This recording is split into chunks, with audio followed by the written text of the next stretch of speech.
Alhamdulillahirabbil alamin wassalatu wassalamu ala sayyidina Muhammad wa ala alihi wa sahbihi ajma'in amma ba'd. Allahumma rabbi syrah li sadri wa yassir li amri wahlul 'uqdatam min lisani yafqahu qawli. Allahumma ya rahmanu ya rahim, Allahumma ya rahmanu ya rahim, Allahumma ya rahmanu ya rahim. Allahumma zidna ilman taziduna bihi minka qurban wa hubban. Ya Rahmanu ya Rahim, ya Rahmanu ya Rahim, ya Rahmanu ya Rahim. Baik, pekan lalu kita sudah baca penjelasan tentang fi annal wujud haqiqatun wahidatun musyakkikatun, bahwa wujud itu adalah realitas yang satu dan dia bergradasi. Oke. Satu berarti dia ada aspek kesamaan yang mendasar, yang bisa dibilang lebih mendasar. Entah ya apakah kalau di tahqiqul wujud ini apakah bisa dibilang lebih mendasar ya kesatuannya ya. Kalau di Wahdatul Wujud Ibn Arabi mungkin bisa dibilang begitu ya. Tapi intinya kalau di Sadra ya tadi haqiqatun wahidah dan dia musyakkikah pada saat yang sama. Dia satu dan juga sekaligus jamak ya. Realitas itu satu sekaligus jamak ya. Dan yang prinsip kejamakannya persis di aspek kesatuannya itu juga. Ma bihil imtiyaz, nafsu ma bihil ishtirak kalau bahasa di sini ya. Fayarji'u ma bihil imtiyaz fiha ila ma bihil ishtirak. Itu taskik ya. Jadi realitas itu pertama dia berderajat. Nah, di derajat itu udah pasti ada perbedaan. Oke. Secara konkret derajatnya ya tentu ada sang wajibul wujud.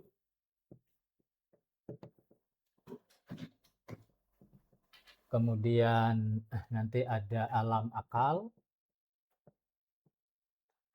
Kemudian ada alam imajinal. Kemudian ada alam fisik. Nah, di alam fisik ini kan tentu di sini banyak spesies ya. Nah, ini adalah bisa dibilang derajatnya.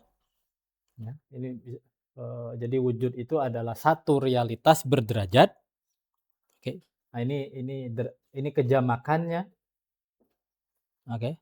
Ini kejamakannya dan di setiap tapi dia juga berlevel, bergradasi, berderajat.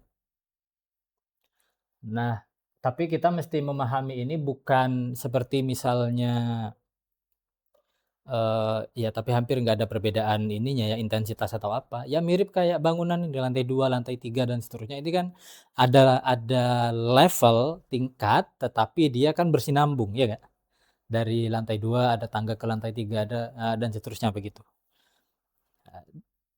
Kalau image yang dipakai di sini ya tentu cahaya ya. Kita mesti memahami ini sebagai satu kesatuan cahaya, di mana kalau yang paling atas itu yang paling kuat, paling intens, paling sempurna, makin ke bawah ke sini dia makin lemah cahayanya, terangnya makin lemah. Tetapi jadi ya kalau di sini intens banget, intens, kemudian sempurna, aktual dan seterusnya. Kalau yang di sini lemah, oke, lemah, tidak sempurna dan seterusnya. Tetapi ini gradasi. Nah, sebagaimana cahaya, aspek lemah ini bukan aspek tambahan dari luar kepada cahaya, tetapi ya di sini adalah cahaya yang kuat, di sini cahaya yang lemah begitu. Tapi esensinya dalam satu arti atau substansinya sama, itu juga cahaya juga. Oke. Sebagaimana misalnya cahaya lampu ini kita makin ke atas ke sana makin terang, makin ke bawah sini makin redup, makin gelap. Tetapi terang dan redup itu bukan suatu sifat tambahan kepada cahaya ya, tetapi ya memang cahayanya sendiri yang berbeda gitu. Oke. Jadi ada aspek kesatuan yaitu sama-sama cahaya, tetapi karena kesatuan itu juga di sini derajatnya beda. Yang satu cahaya intens yang di atas di sumber cahaya, yang bawah sumbernya yang di bawah cahayanya lemah, tetapi sekali lagi cahayanya adalah cahaya yang sama yang dari atas juga. Oke. Sama kayak misalnya suara gema, ding, dung, gitu ya enggak? Kayak gema gitu. Di sumber gema ya kencang, tapi makin jauh dia makin lemah toh. Tapi itu ya suara yang sama toh. Nah, mirip gitu. Itu namanya realitas yang satu dan berderajat. Nah, sedangkan ini pandangannya Mula Sadra. Nah, sedangkan pandangan peripatetik di sini dijelaskan bahwa realitas wujud itu adalah realitas yang mutabayinah. Mutabayinah ini berbeda total, ya. Berbeda secara total bitamami zawatiha. Hampir seperti tidak ada kesatuannya, memang murni kejamakan begitu ya. Mutabayinah bitamami zawatiha. Tentu nanti akan penulis akan problematisasi ini, tesisnya peripatetik bahwa realitas itu adalah kalau bagi peripatetisme ya, ya bagi peripatetisme sama, realitas itu juga ada levelnya begini sama. Oke. Secara tingkatan marotibul wujud sama. Peripatetisme juga bilang ada begini. Oke, yang ini wajibul wujud Tuhan, alam akal ini malaikat nanti. Alam imajinal ini bisa dibilang meskipun nggak eksplisit ya di Ibn Sina ya, di Ghazali nanti mulai. Kemudian juga ada alam fisik ya sama. Cuman bagi peripatetisme yang dipahami oleh beliau memang murni berbeda gitu. Oke. Memang murni berbeda. Namanya mutabayinah bitamamiz zawat.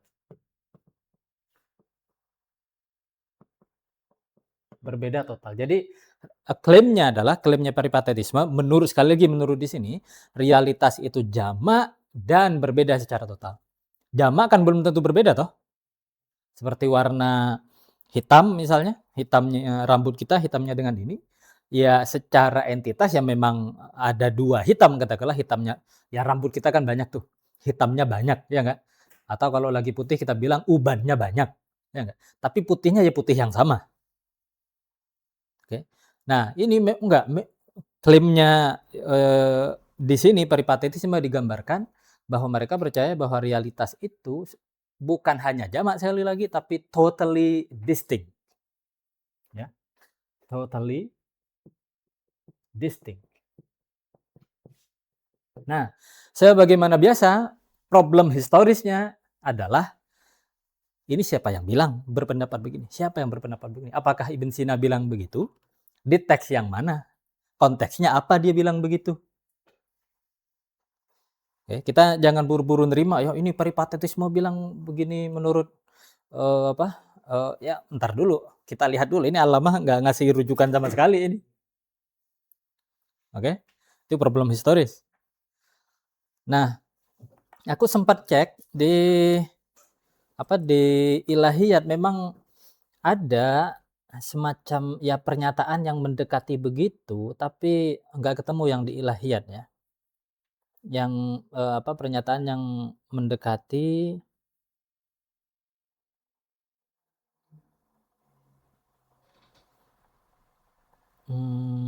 ya, aku ingat entah di mana ya di Ilahiyat di bab ketuhanan. Tapi yang pasti kalau di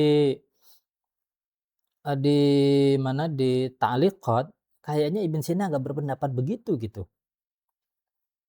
Ya, sebentar ya.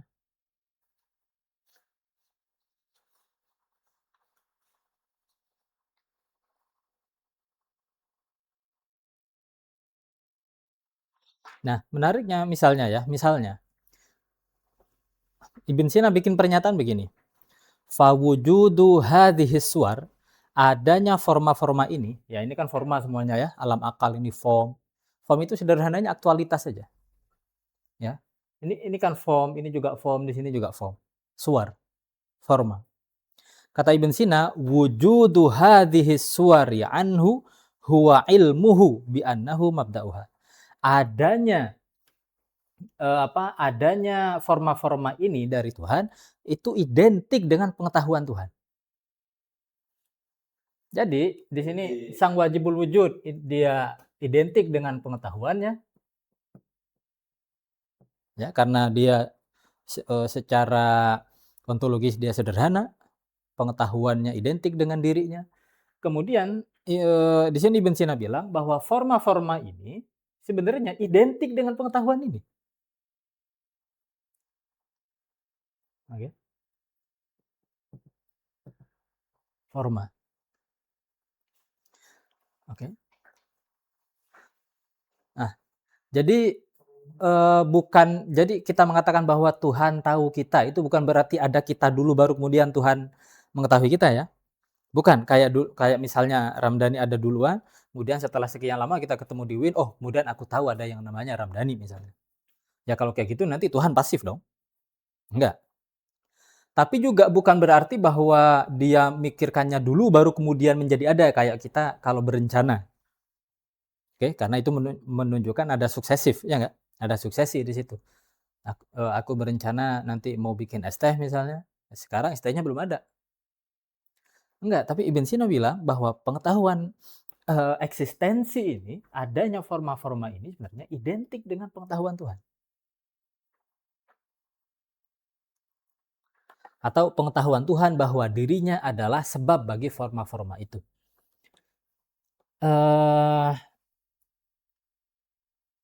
Sebentar, ada di mana lagi ya teks tadi yang cukup eksplisit.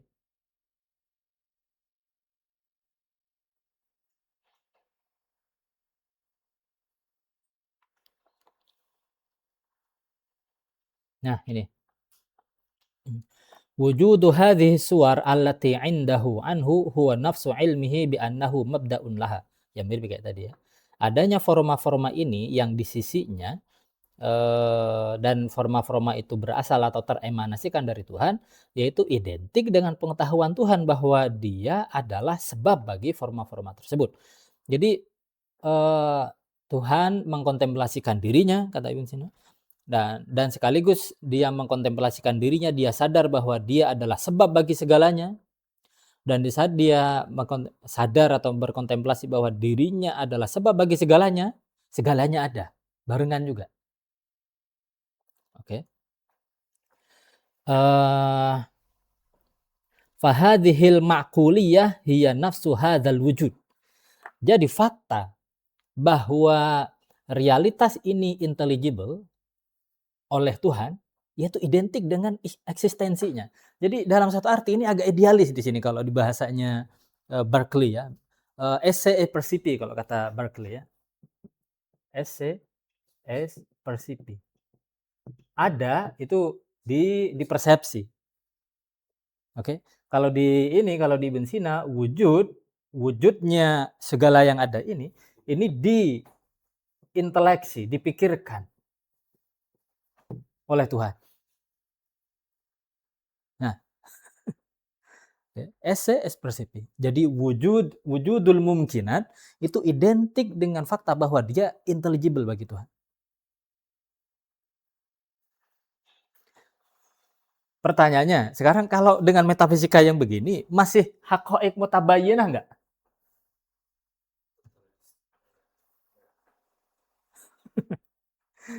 Oke. Haqaiq, realitas itu masih haqaiq mutabayyinah enggak? Ini serius question, ya, ke Hikman Muta'aliyah yang menganggap bahwa paripatetik berpendapat realitas itu adalah satu kesatuan, adalah kejamakan yang berbeda secara total. Oke. Nah, makanya ya gitulah ya.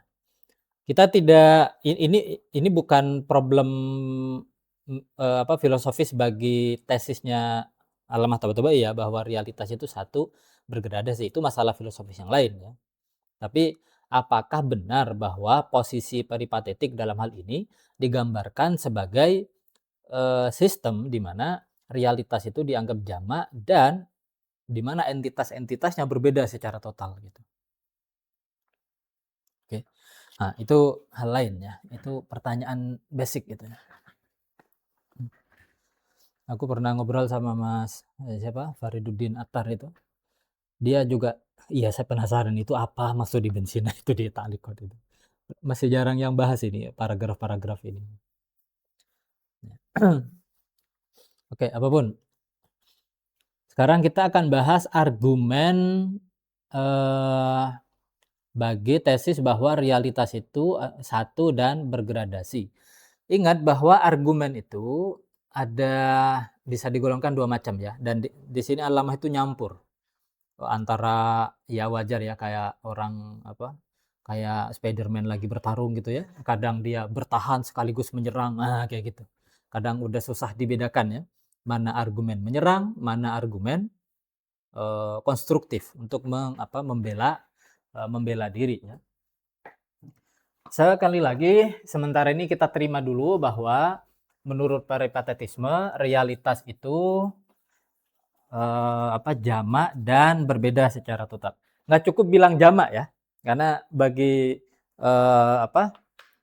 mazhab Hikmah Muta'aliyah realitas juga jamak, tapi kejamakan itu nantinya bisa direduksi atau berasal dari kesatuan, yaitu wujud gitu, realitas wujud itu sendiri gitu.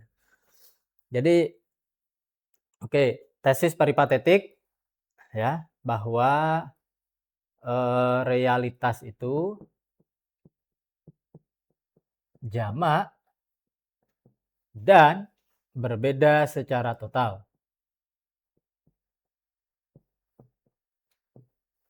Oke, berbeda secara total.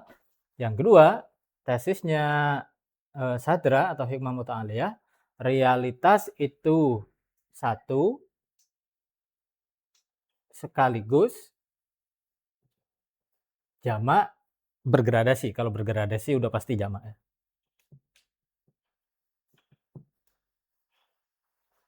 Oke. Ini dua tesis yang bertentangan. Nah, Allamah Tabatabai sekarang mau mengargumentasikan ini, mau membela ini, tapi kadang argumennya nyampur. Dan sekilas kalau kita baca argumen konstruktif, maksudnya argumen untuk membangun ini secara langsung, di sini cuma satu sebenarnya. Kebanyakan argumennya mengkritik ini. Oke. Mengkritik. Nah, sebenarnya bisa juga secara opsional ya, bisa juga kita bilang kita buat ini nggak disebut di sini ya, realitas itu jamak misalnya, realitas itu jamak tapi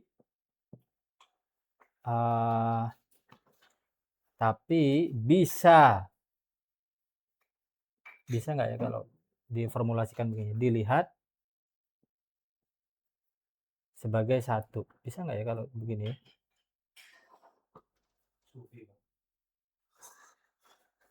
Mungkin wahdatus syuhud ya, bisa dilihat sebagai satu.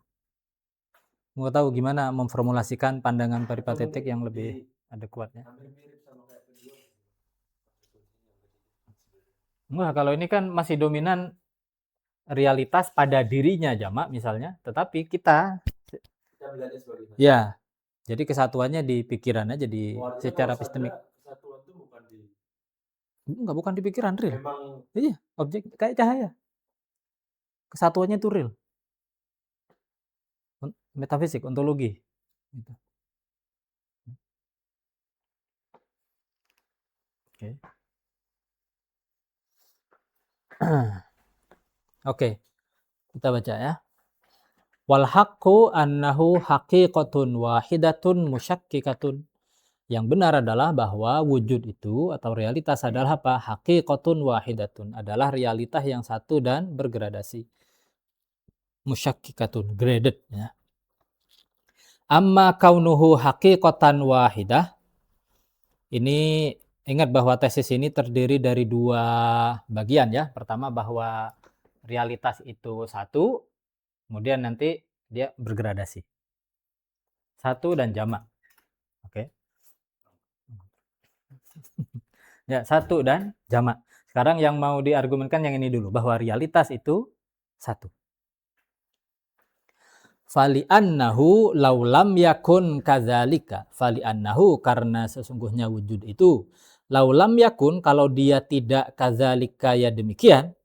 Maksudnya kalau dia tidak satu, lakana haqa'iqa mukhtalifatan mutabayinatan bitamamiz zawati. Lakana, ya maka adalah wujud itu adalah apa? Haqa'iqa, realitas-realitas yang mukhtalifatan, berbeda-beda, dan bahkan bukan hanya berbeda, tapi juga mutabayinatan, distinct, berbeda ya, bitamamiz zawat, dengan sepenuhnya esensi-esensi, maksudnya ya berbeda secara total, esensinya berbeda secara total. Sebagaimana laptop misalnya berbeda bitamamiz zawat, secara full, totally distinct dari nasi misalnya. Oke.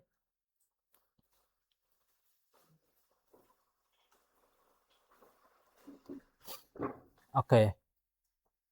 Walazimuhu, dan konsekuensinya, hu ini balik ke lakana haqa'iq mukhtalifah. Konsekuensi atau implikasi dari pandangan bahwa realitas itu jamak dan berbeda secara total adalah, implikasi epistemiknya adalah kaunu mafhumil wujud, bahwa konsep wujud yang kita sebelumnya sudah buktikan bahwa wahua, dan dia maksudnya mafhumul wujud adalah mafhumun wahidun, satu konsep univoc ya, kama taqaddama, sebagaimana yang telah berlalu penjelasannya. Oke, implikasi dari pandangan bahwa realitas adalah realitas itu jamak dan secara total berbeda adalah bahwa konsep wujud itu muntaza'an, dia diabstraksi, min masodiqah, dari referen objek ya, mutabayinatan, yang juga saling berbeda, bimahia mutabayinatun, yang diabstraksi dari realitas yang berbeda-beda sebagai yang berbeda. Wahuwa muhalun, wahuwa, dan dia, huwa ini balik ke kaunu mafhumil wujudi muntaza'an min masadiqa mutabayinatin bima hiya mutabayinatun, balik ke situ. Itu muhalun, itu mustahil. Nah, ini kita perlu unpack kalau kata orang sekarang ya.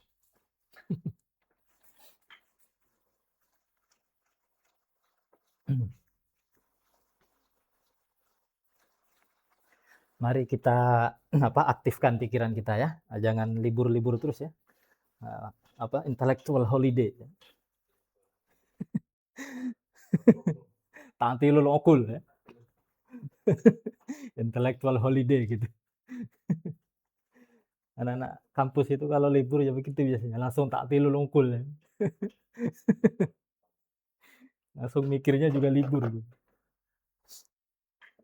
Ya.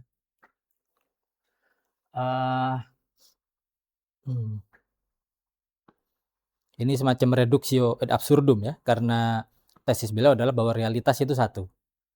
Nah, beliau mau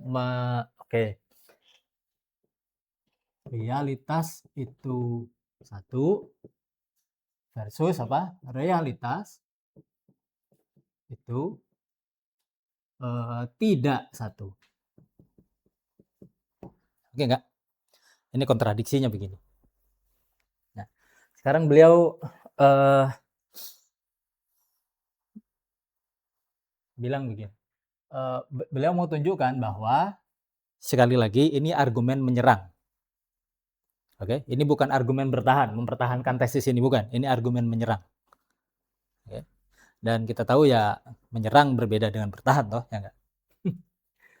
Oke, kalau ini premis satunya. Nah, ini sekarang anteseden ya. Kalau realitas itu tidak satu, ya, ini sekarang konsekuen, maka ia adalah apa? Haqa'iq mukhtalifah. Maka dia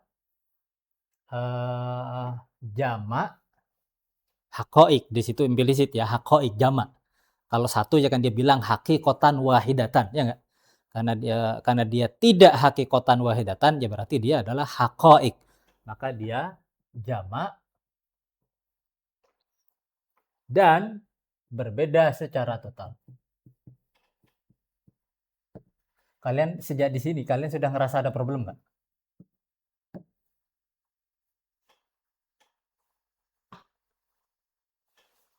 Ayo. Ini kalau Ibn Sina yang nanya, dia udah bisa menebak, oh murid-muridnya intuisinya belum tajam.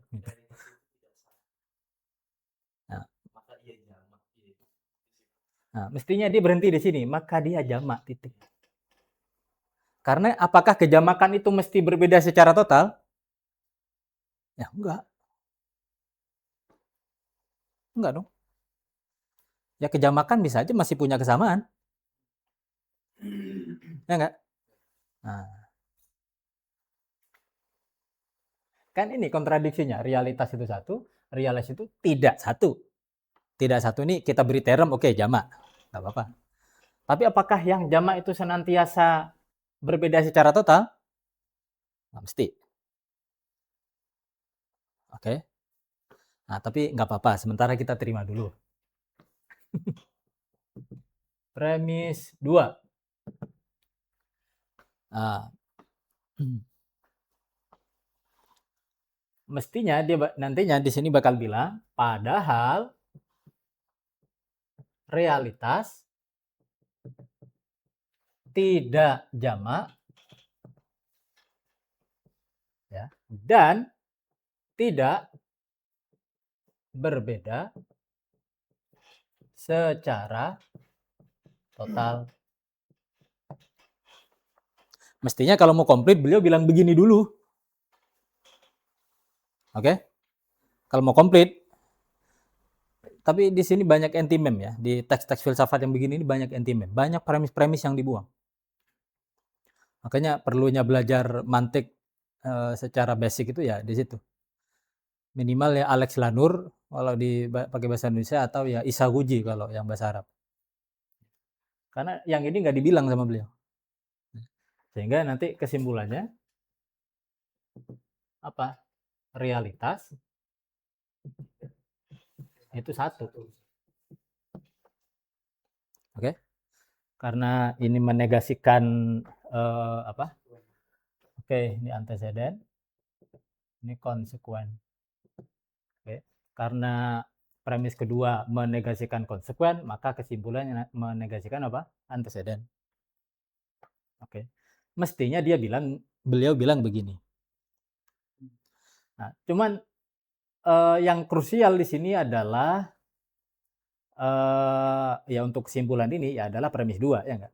Tapi premis 2 ini secara implisit sudah mengandaikan tesisnya beliau sendiri enggak bahwa realitas itu satu? Iya. Premis 2 ini realitas tidak jamak dan tidak berbeda secara total. Ini dalam satu arti sudah mengandaikan yang ini, ya enggak? Berarti yang kita amini yang anti-mem ini. Tebak-tebak ini. Kenapa? Yang kita amini dari teks dari premis tebak-tebak yang anti-mem ini bukan. Oh, bentar dulu. Nanti dia akan menarik konsekuensi dari sini.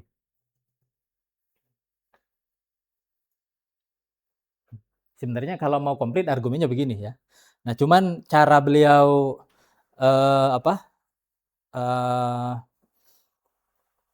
mengargumentasikan di sini ini double ya. Oke.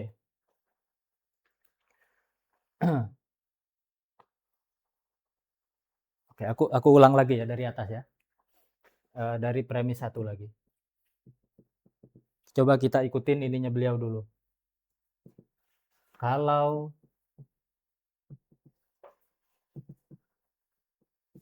realitas itu tidak satu.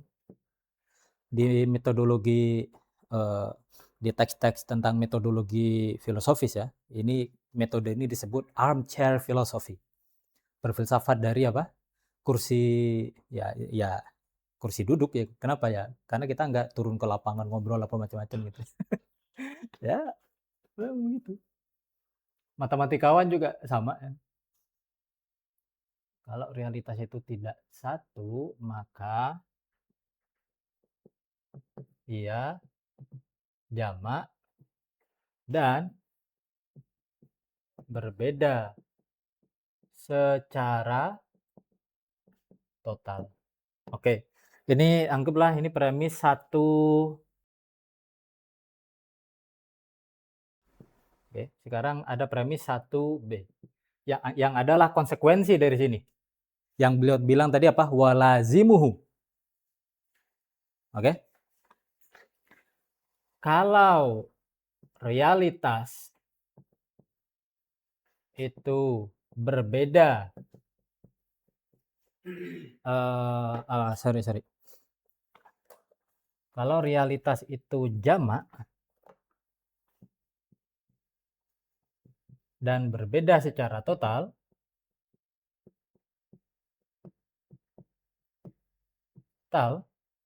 maka nah ini baru nih konsep wujud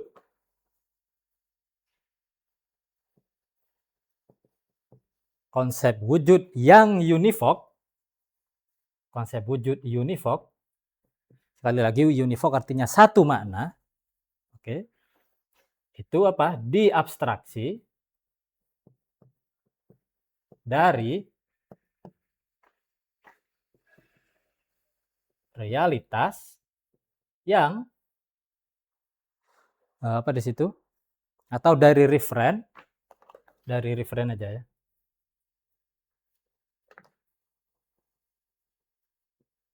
Yang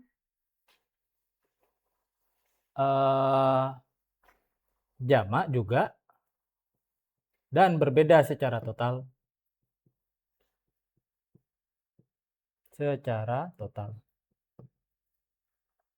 Oke. Yang kemudian beliau bilang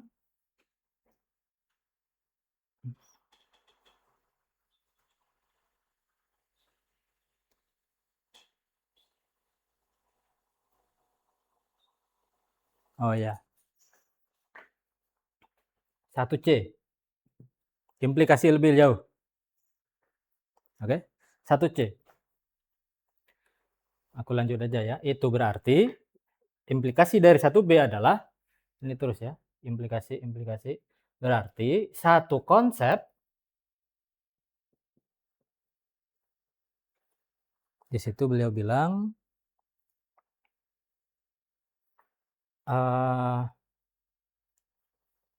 bisa diabstraksi dari yang jamak sebagai yang jamak. Ini udah mulai nggak sabar nih kalau nulis singkat-singkat YG, SBG gitu ya. Udah mulai nggak sabar udah ini. Oke. Pelan-pelan ya.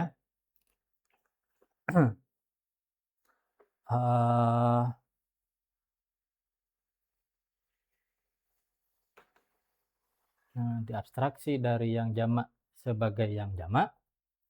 Oh ya. 1D. 1D. Masih kelihatan nggak? Zaki masih kelihatan 1D? Masih. 1D berarti apa? Yang satu sebagai yang satu identik dengan yang jamak sebagai yang jamak. Ini muter ini kalau dipikir-pikir ya. 1A ini ontologi. 1B dari ontologi implikasinya epistemologi, epistemik, ya enggak? Satu C masih epistemik, satu D ontologi lagi. Oke, ini namanya Turing. Ontological Turing. Turing ontologis sih. Nah, dari sini cara agar kemudian kita dapat kesimpulan bahwa realitas tidak satu, caranya gimana? Premis 2-nya harus bilang apa?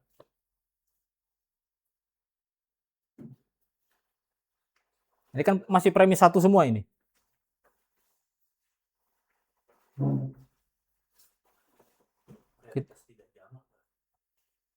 Oh iya. Oh, bukan. Realitas. Ini kan nanti mau bilang realitas itu satu, ya nggak? Beliau kan nanti mau bilang begini. Nah, berarti yang di premis 2 harus bilang apa? Realitas itu satu. Bukan.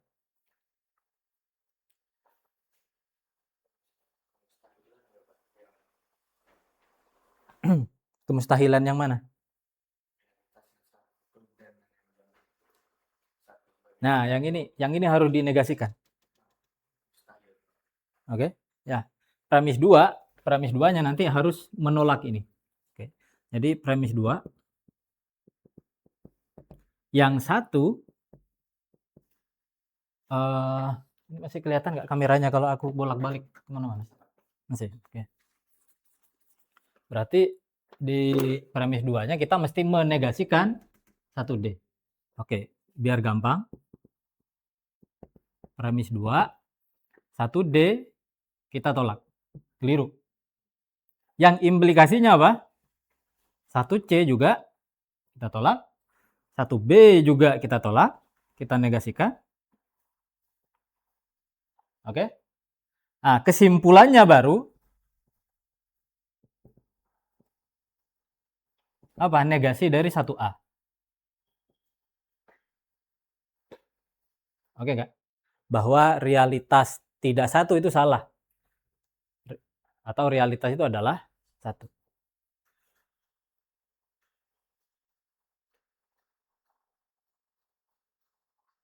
Berarti yang satu sebagai yang satu tidak identik. Ya, di sini kita bilang karena negasi dari ini ya. Ini cara menegasinya nih cara orang yang belum belajar logika ini ya, simbol logika modern ya. Kalau di simbol logika modern kan kita negasi itu, nah gini ya, nggak salah ya? Ya nggak? Ya, Kadang pakai ini Pak, 1D, itu ada petik atas. oh iya. Kadang begini kan? Ya, kadang begini. Nah, udah negasi terus. Oke nggak?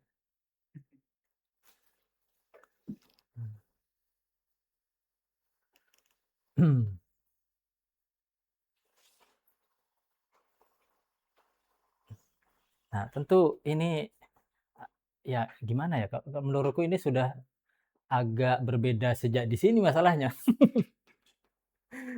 Oke. Jadi ke bawahnya deduksi-deduksinya itu agak gimana gitu. Ya. Oh, bukan, ini menarik konsekuensi maksimal dari premis yang minimal gitu, bisa dibilang. Antecedennya offset bisa dibilang kita bilang. Karena kalau itu tidak satu ya bukan berarti dia ya bahwa dia jamak ya, tapi apakah berbeda secara total? Kan belum tentu. Sama sekali nggak ada kesamaan kan belum tentu. Oke. Kecuali di sininya juga maksimal. Kalau realitas itu tidak sama sekali tidak satu, oke. Di sininya. Ya, di sininya. Oke. Kalau di sini dibilang kalau realitas itu tidak satu secara total, bisa. Masalahnya adalah siapa yang bilang begitu? Dicari historis ya nggak? Siapa yang bilang bahwa realitas itu sama sekali nggak ada kesamaan? Kalau nggak ada kesamaan, ngapain kita ngomong ini spesies, ini genus? Kalau nggak ada kesamaan, ya nggak ada universalitas sama sekali. Nggak ada konsep universal sama sekali. Ya nggak?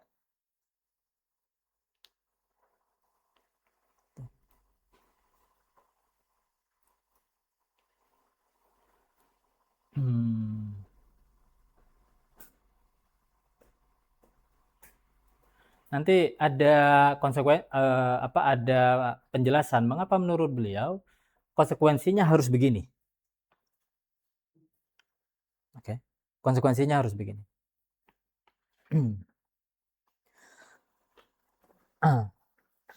Oke, jadi sekali lagi konsekuensi atau implikasi epistemik dari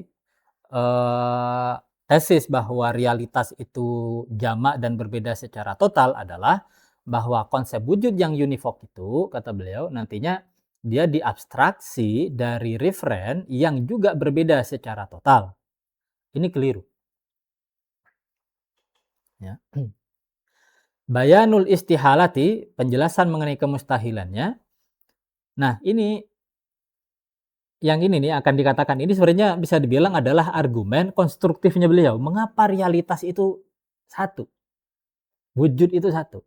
Annal mafhuma wal misdaqa wahidun zatan. Nah, cuman beliau nggak bilang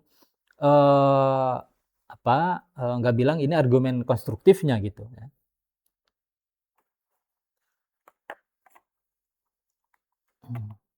Bahwa annal mafhuma, bahwa konsep itu annal mafhuma, bahwa mafhum konsep ya, wal misdaq dan misdaq. Jadi konsep wujud dan realitas wujud itu wahidun zatan. Itu satu zatan secara esensial. Wa innamal fariqu, pembedanya hanyalah apa? Kaunul wujudi zihniyan. Bahwasanya wujudnya mafhum itu zihniyan mental, sedangkan wujudnya misdak itu kharijian eksternal. Oke. Jadi falau untuzi al wahidu.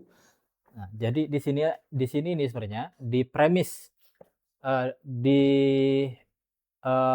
transisi dari C ke D ini sebenarnya kalau lebih tepat lagi sebenarnya ini E ya. Ya. Yang lebih tepat lagi di sini sebenarnya E. Di D adalah apa? Bahwa konsep identik dengan referennya. Oke. Kalau mau lebih presisi lagi di sini ini beliau yang ini E. Di sini yang D adalah ini yang D, 1D. Konsep identik dengan referen. Bedanya yang ini mental, yang ini eksternal, itu doang. Isinya sama. Oke.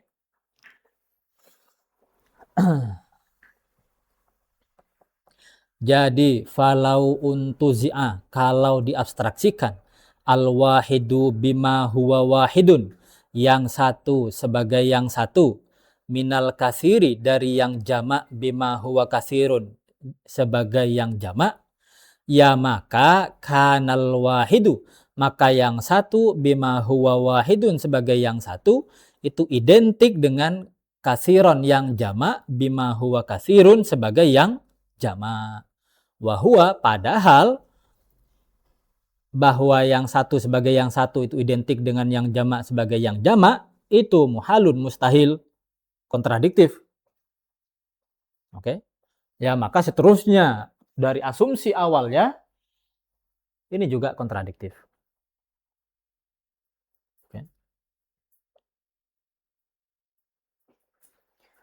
Argumen berikutnya di paragraf berikutnya itu ya bisa dibilang rumusan lain aja dari ini yang sama, dari argumen yang sama di paragraf ini. Nah,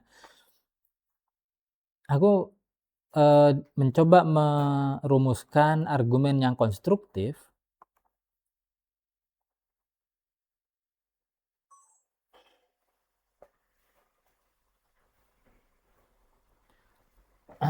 kira-kira begini. Ini argumen beliau ya, yang sekali lagi beliau tidak rumuskan begini. Tapi kita sebagai pembaca, kita bisa membantu beliau mengeksplisitkan ya argumennya. Premis minor. Konsep wujud itu satu, univok. Oke. Satu makna.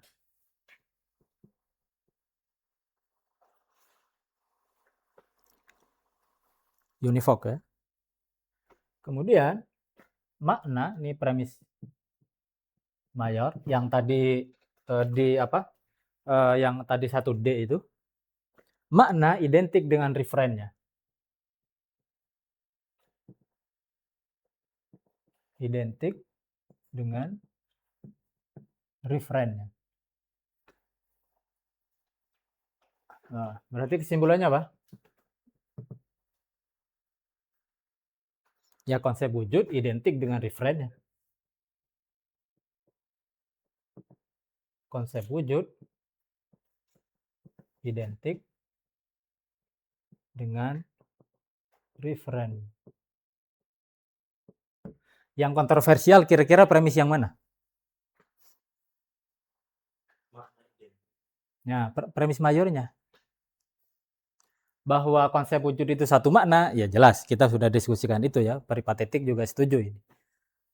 Konsep wujud itu sama, mau dia dipredikasikan kepada apapun maknanya sama. Tuhan ada, meja ada, rumput ada, MBG ada, itu sama. Oke. Nah, masalahnya adalah ini, makna identik dengan referen. Oke. Ini pasti kontroversial. Nah, konsep wujud identik dengan referennya. Nah, karena konsep wujud itu satu, ya maka referennya juga satu. Ya enggak? Nah, jadi gitu terusannya.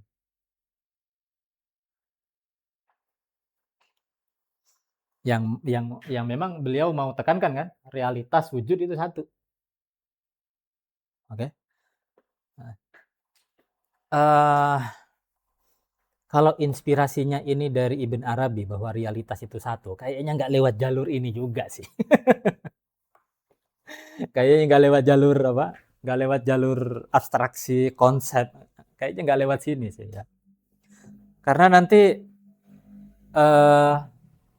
oke lah, misalnya konsep wujud identik dengan referennya, yang berarti apa? Referennya ini juga apa? Realitas wujud itu juga satu, ya nggak? Oke. Hal yang sama, bagaimana kalau kita terapkan kepada hitam misalnya? Ada banyak hitam, rambut kita hitam, ini semuanya hitam, oke ya nggak? Dari situ kemudian kita abstraksikan konsep hitam. Tetapi apakah itu mengharuskan adanya hitam yang universal di luar sana?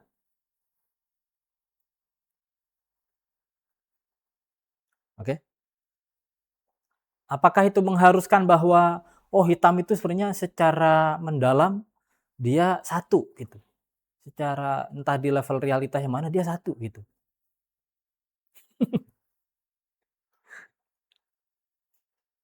Oke. Nah, itu kita kayaknya perlu mikir-mikir juga sih ya kalau mau ke situ.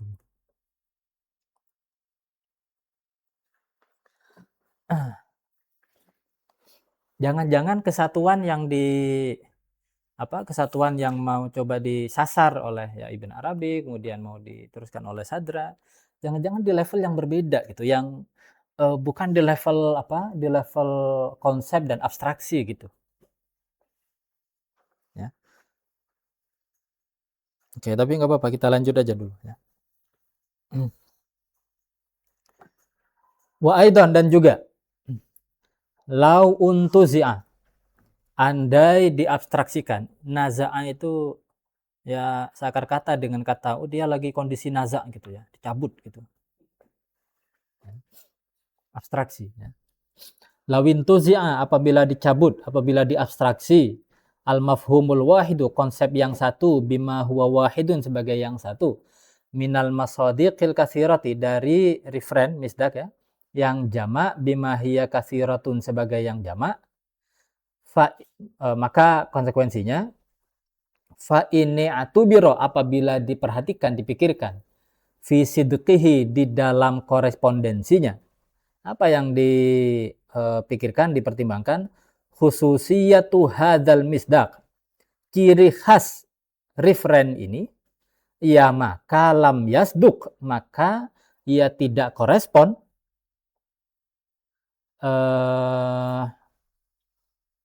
Ini fa'ilnya adalah dhamir huwa balik ke al-mafhumul wahid ya. Oh ya, fi sidqihi, dalam korespondensinya, hi itu balik ke al-mafhumul wahid. Ya, balik ke al-mafhumul wahid.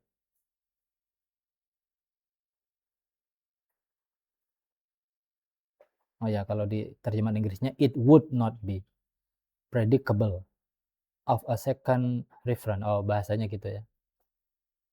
Kalau di sini it lam yasduk, maka dia tidak akan korespon gitu ya. Ala zalikal misdaq, kepada referen yang referen yang lain. Wa ini atubiro, dan apabila dipertimbangkan, dilihat fihi, dalam korespondensinya al-mafhumul wahid itu, khususiyatu zaka, karakteristik misdaq yang itu, ya maka lam yasduk, dia tidaklah bisa korespon ala hadza, kepada misdaq yang ini. Nah, kira-kira gitu. Maksudnya dia mau bilang sederhana. Ini spidol. Oke. Dari sini kita abstraksikan satu konsep spidol. Oke. Nah, jadi kita ngelihat satu begini, oh ini spidol, kita abstraksikan konsep spidol, kemudian konsep yang sama, ya sementara ini ya, kita kemudian bisa terapkan kepada spidol yang lain, spidol yang kiri ini, oke. Beliau mau bilang, oke, di saat kita tadi mengkorespondensikan konsep itu, apakah kita masih pertimbangkan ciri khas dari spidol yang kanan? Mestinya enggak dong. Kan dia udah jadi general. Kalau ciri khas yang kanan ini masih kita bawa di dalam konsep yang general itu, ya maka nanti konsep yang general nggak bisa benar ke sini. Oke. Kalau definisi manusia itu kalau di dalam definisi orang cantik misalnya, itu terbawa bahwa dia harus berkulit putih misalnya, ya enggak? Nah, itu kan jadi perdebatan di IG ya.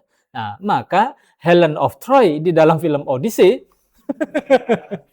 kan jadi gitu. Nggak cocok. Ya enggak? Karena mestinya dari definisi yang cantik ya cantiknya cantik aja, nggak harus bawa. Nah, oke enggak? Maka yang cocok memerankan nanti Helen of Troy ya harus entah Dakota Johnson ya enggak, atau Dakota Fanning. Harus kayak gitu terus ya enggak. Dian Kruger gitu, Dian Sastro nggak cocok bahkan ya enggak.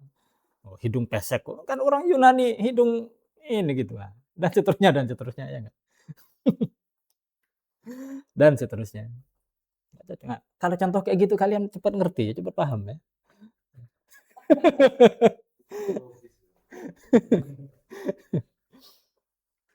Tetapi wa ini atubiro, apabila dipertimbangkan fihi, di dalam korespondensi itu, al khususiyatani ma'an, ciri khas, dua ciri khas ma'an bersama-sama, ya maka lam yasduk, ya konsep tersebut tidak bisa benar ala syai'in minhuma, kepada yang manapun dari keduanya. Kalau spidol itu haruslah di dalam konsep spidol yang general itu harus berlaku kanan dan kiri, ya ini nggak bisa karena dia hanya kanan saja. Ke sini juga nggak bisa karena dia kiri saja. Oke. Ya jelas lah. Konsep general, konsep abstrak ya kan harus lepas dari ciri-ciri khas yang partikular toh. Dari ruang, dari posisi, dari semuanya harus lepas gitu. Konsep general itu ya konsep general aja, mahiyah ya mahiyah aja gitu. Esensi ya mahiyah saja gitu. Mestinya filsafat begitu.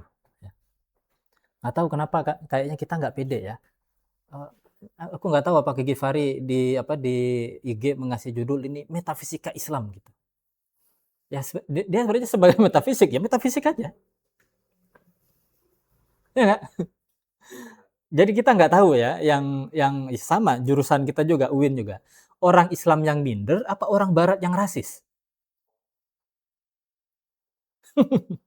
Kalau orang barat kan A History of Philosophy gitu ya, nulis buku sejarah filsafat gitu. Pede dia, padahal isinya orang Eropa semua itu.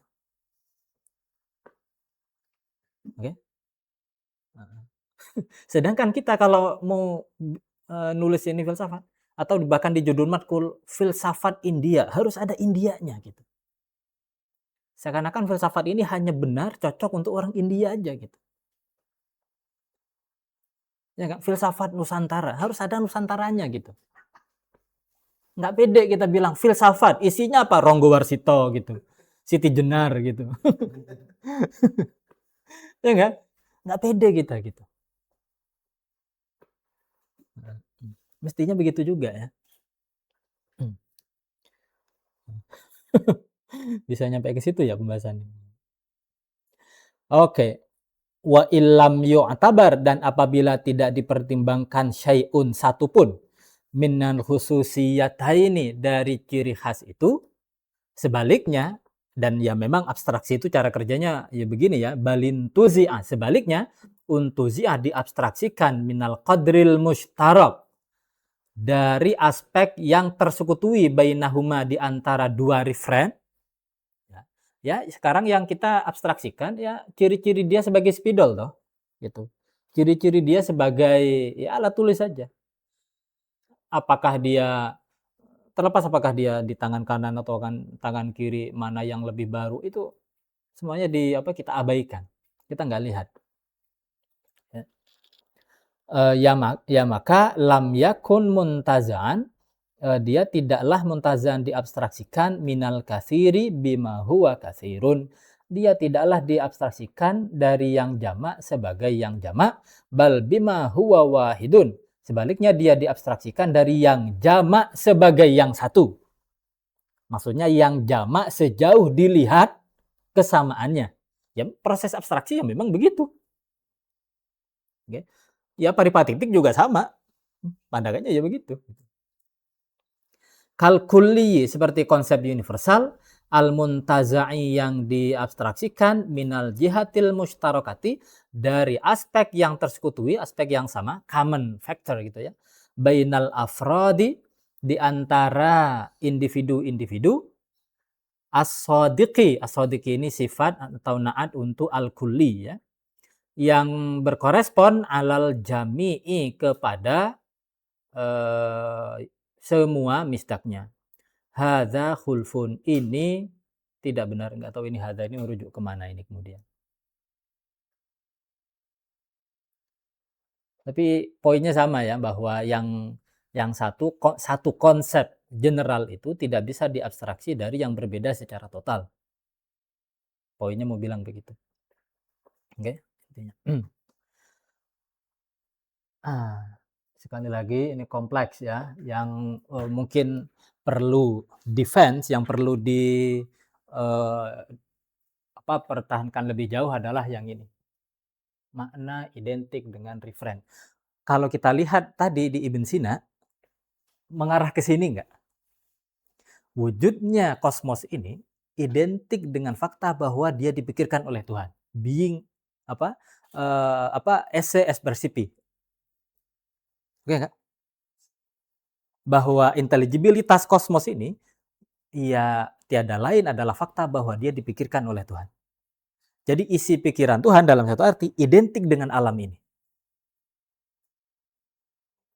Ya enggak? Isi pikiran, makna identik dengan referen, dengan kosmos yang kita ada di dalamnya ini. Berarti prediksi ini cocok untuk pernyataan Ibn Sina tadi. Iya. Nah, kalau ini atau ya minimal dekat lah ya, mengarah ke situ, ya jangan-jangan Ibn Sina juga tasdikul wujud.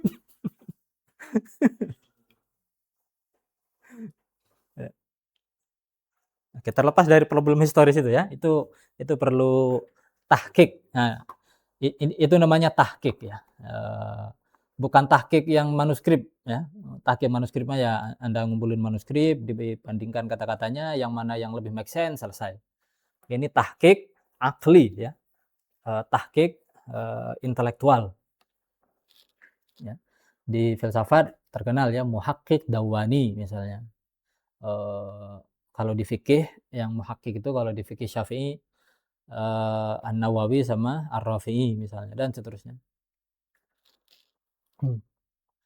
Sekarang yang bagian kedua dari klaimnya bahwa realitas itu satu dan bergradasi. Dari mana kita dapat gradasinya itu? Oke. Wa amma anna haqiqatahu musyakkikatun. Adapun tesis bahwa realitas wujud itu bergradasi, apa argumennya? Falima yadhharu. Maka ya karena apa yang tampak, fenomena, ya, phenomenon, zuhur, minal kamalat berupa kesempurnaan-kesempurnaan, al-haqiqiyati yang nyata, al-mukhtalifati yang berbeda-beda, allati hiya yang dia, kesempurnaan-kesempurnaan itu adalah sifatun, adalah sifat-sifat mutafadilatun. Gradasi itu ya.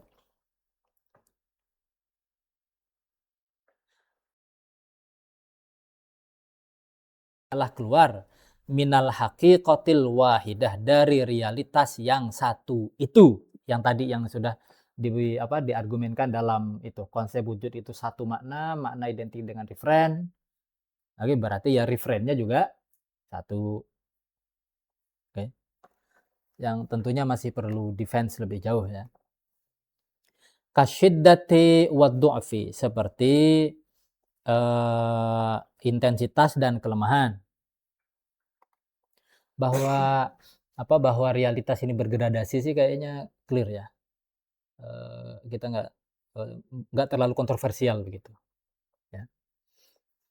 Bahwa realitas itu gradatif ya, kecerdasan aja begitu ya.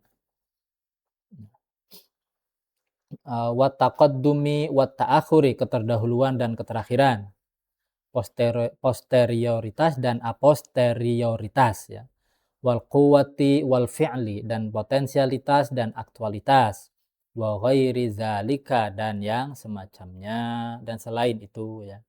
Jadi fahiyya, maka dia realitas itu adalah haqiqatun wahidatun, adalah satu realitas yang mutakatsiratun, yang menjadi jamak, fi zatiha, di dalam dirinya, atau yang tampak sebagai jamak ya, fi zatiha, di dalam dirinya, yarji'u, yang tereduksi, fiha, di dalam realitas tersebut,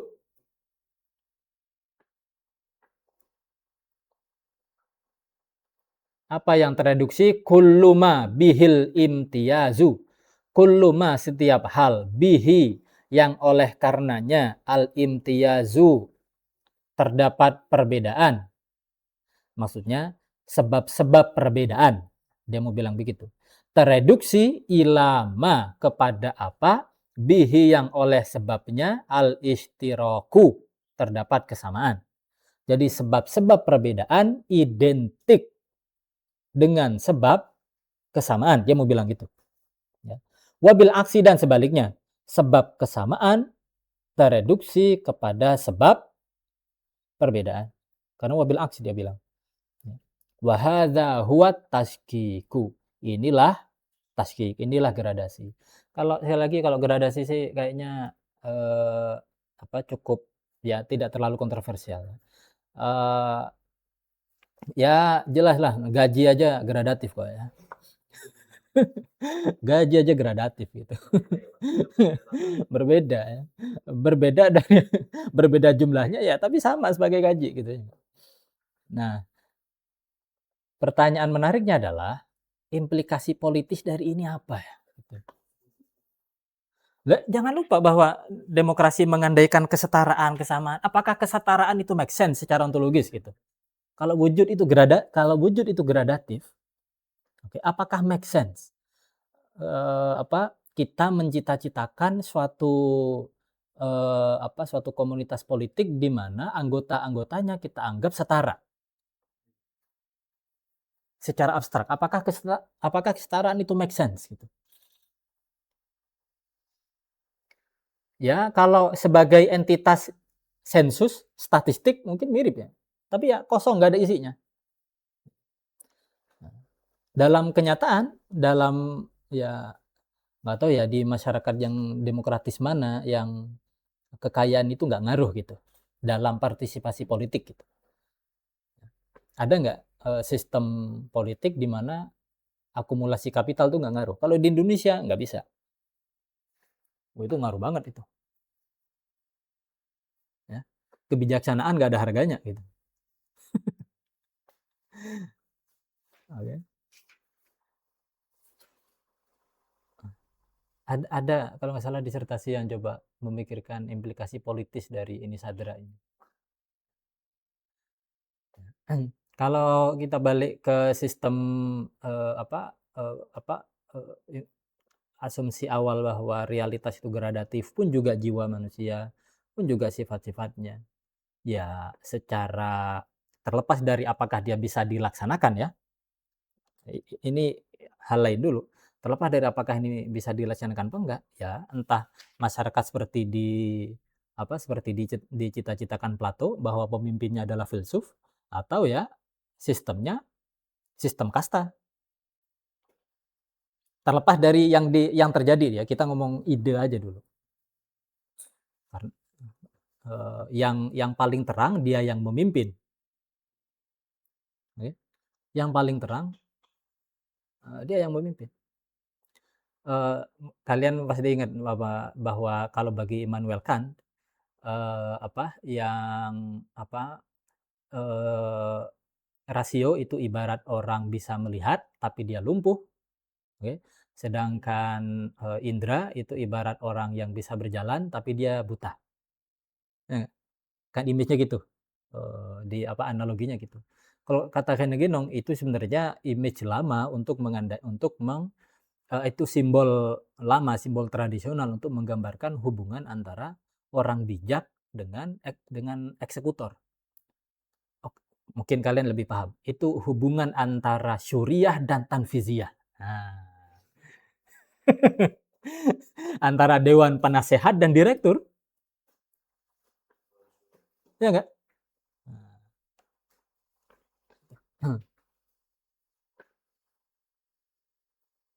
Struktur organisasinya udah bener ya enggak? Dewan penasehat udah pasti di atas. Karena dia diandaikan memiliki kebijaksanaan, pengalaman, udah matang di situ. Ya enggak? Nah, entah kenapa begitu nyampe ke lembaga penelitian, lah kok yang jadi profesor adalah partai politik gitu, ketua partai politik. Itu nggak make sense lagi.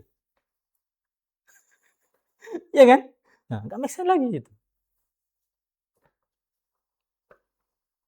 Nah.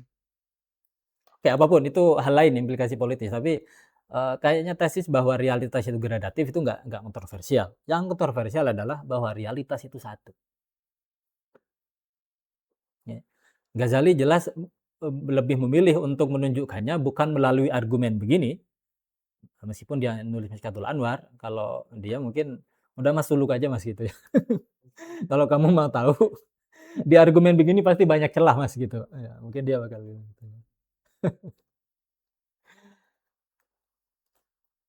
Ya, ada pertanyaan nggak? Ya. Ini pertama ini ya Pak, Tiza. Saya kan di bagian sounder tuh Nazorin Intiza. Itu diterjemahin tuh disposisi.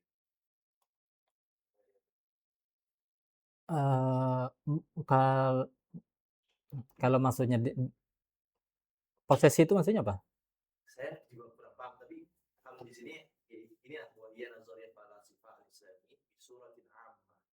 Sebagaimana para filosof umumnya itu memahami. Abstraksi sih. Di terjemahan Indonesianya, terjemahan disposisi. Di terjemahannya. Di sini abstracted ini, di terjemahan Inggris. Itu abstraksi itu. Kalau disposisi aku waktu ini nanti keliru dengan terjemah biasanya ya term malakah di term Arab malakah kadang ini juga diterjemahkan sebagai disposisi intelektual gitu disposition Kadang dia diartikan habit. Habitus, nah lebih tepat habitus. Habitus. Nah, aku nggak tahu apakah di makna disposisi itu ada aspek makna melepaskan gitu. Karena image-nya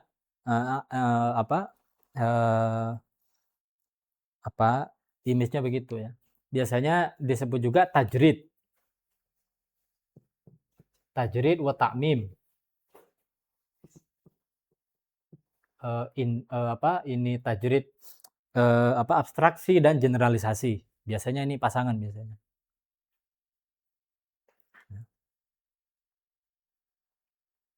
Sama ini Pak.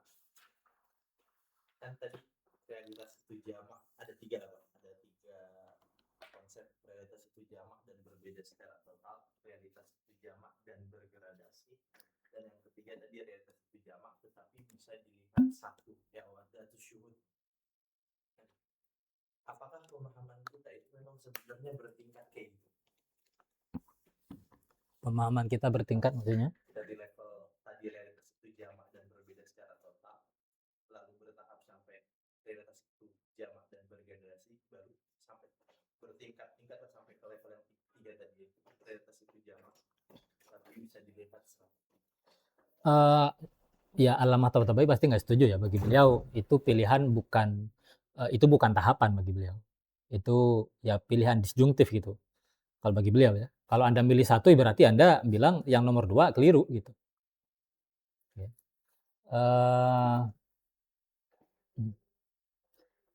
Paling kalau di Ghazali ya kayak di tahapan memahami tauhid. Nah, itu yang mungkin bisa dipahami sebagai tahapan. Tapi juga problematik sih kayaknya kalau sistemnya Ghazali gitu misalnya, atau bahkan juga sistemnya Ibn Arabi digambarkan dalam kerangka taskik begini ini kayaknya agak problem. Karena yang di level terdalam realitas itu al-wujud itu kalau di Ibn Arabi dia ya dia udah nggak bisa dibilang ini satu jamak gitu ya. Level terdasar ya oke lah kalau mau disebut satu, tapi kejamakan itu ekspresinya. Oke, ekspresinya. Nah, kalau di sini kan di kalimat terakhir tadi, ini kan seakan-akan ini menempatkan kesatuan dan kejamakan di level yang sama ya. Tadi pernyataannya, kullu ma bihil imtiyaz ila ma bihil ishtirak. Itu seakan-akan di level yang sama gitu. Jadi di level manapun kesatuan dan kejamakan itu identik gitu. Oke, di level yang tadi sang wajibul wujud dan seterusnya ke bawah itu. Tapi apakah sistemnya Ibn Arabi begitu gitu? Kalau yang sejauh ini aku pahami kok kayaknya enggak gitu. Karena level keesaan yang itu yang lebih dalam. Nah, kejamakan tuh dimanifestasi.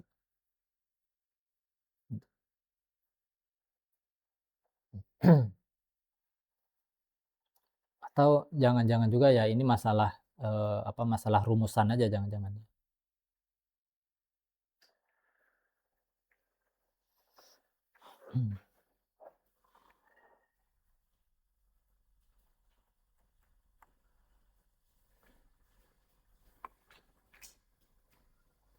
Ada pertanyaan lagi nggak?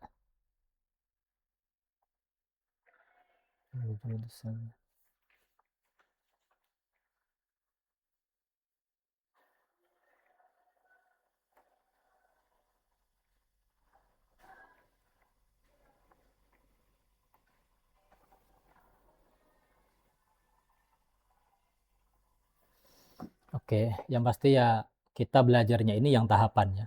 Mungkin sekarang pandangan kita, ini kan Allamah nulis dari perspektif beliau yang udah memahami sistem ini secara sintetik ya. Ya enggak? Ya sebelum beliau nulis ini dalam satu arti sistemnya itu sudah ada di kepala beliau gitu. Kemudian nulisnya satu. Tadi kan kita pede banget kayaknya ini problematik kayaknya. Nah, mungkin Allamah Tabatabai kalau dengar, ya anak ini baru juga berapa halaman baca. Nanti dulu Mas gitu. Oke. Ya tapi ya gitu. Kalau di artikel-artikel orang barat punya kalau nulis kita akan mau mengobservasi hutan, tapi hutan punya banyak pohon, ya nggak? Kita itu kadang suka lupa ya, bahwa kita itu mau mengobservasi hutan secara keseluruhan. Kenapa? Karena kita kejebak dengan satu pohon tertentu. Ya nggak?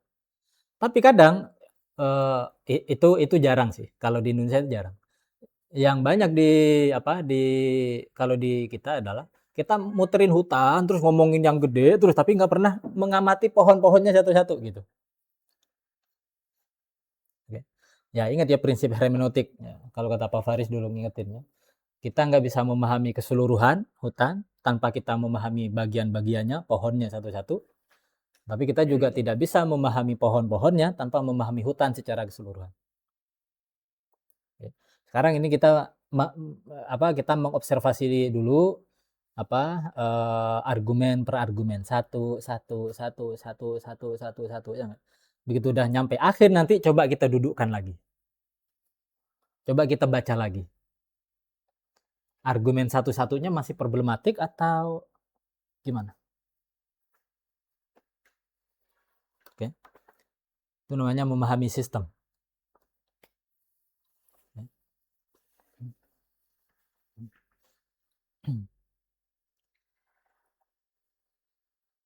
Ya, demikian ya. Pekan depan kita pasal ke-6 fima yatakhassasu bihi